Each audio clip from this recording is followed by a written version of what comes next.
and I've established my control over him. Remember what the feed was. Just one more time, he puts the hands on the hips, and then he throws me up. Okay? So I have to learn how to deal with this. Okay? This is how.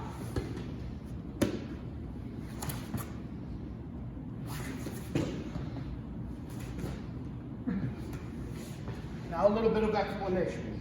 The best way for me to explain this is to get off my partner so you can see what's happening. How is Dan gaining leverage? If he wants to roll me this way, which hip needs to come off the ground? Opposite. All right, so he lifts up, look at what happened. This is the hip that I have to stop from coming up on the ground. So I'm doing two things. I'm chucking on the side that he wants to send me to, then I'm killing this hip.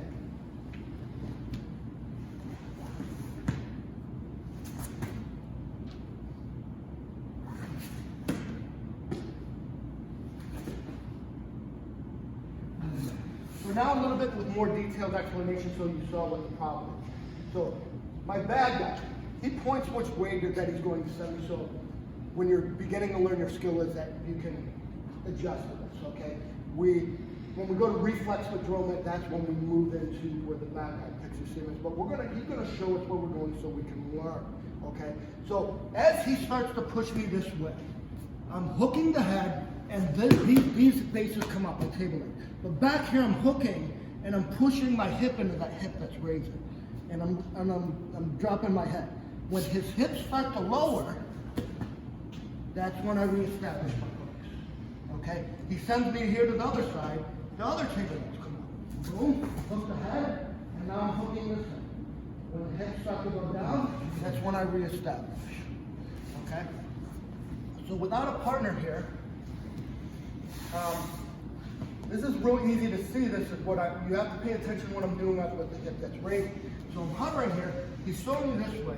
My hand goes underneath the head. This hand goes up, this hip. I keep this hook, and I'm pushing my hip into that hip that's raising. My head's down here. So essentially I have my two table legs coming out and stopping on that side. But really it's my hip that does the majority of work to kill him from lifting me, or pushing me off of it. Because I'm dropping my weight on that hip. Okay? So what are the most common mistakes? Will be lack of head control. Okay? All right, so he's going to send me this way. Okay? Lack of head control where I do nothing. Okay? And he's able to kind of shoot his hips out that way. Okay? And also the lack of hook control. Okay? So when he starts throwing me, I hook the wrong side. Okay? I need to hook this side. That's one of the most common mistakes here. All right, is as he pushes, I hook the wrong side here, and he's able to push me off. Okay, so you have to think on terms. Feel with your hips is what hips is raising. Okay. Now this hook, there's my table leg that goes up. I don't need to extend it completely. I just need to bring it up. Okay, I just need to check. Okay, I don't want to be able to launch it way far out there, because now I start lifting that hip up. So it's just like a removal, just so your feet aren't dedicated to him, where he has the momentum to push you over. It's just a little stop block in there. Okay? Any questions?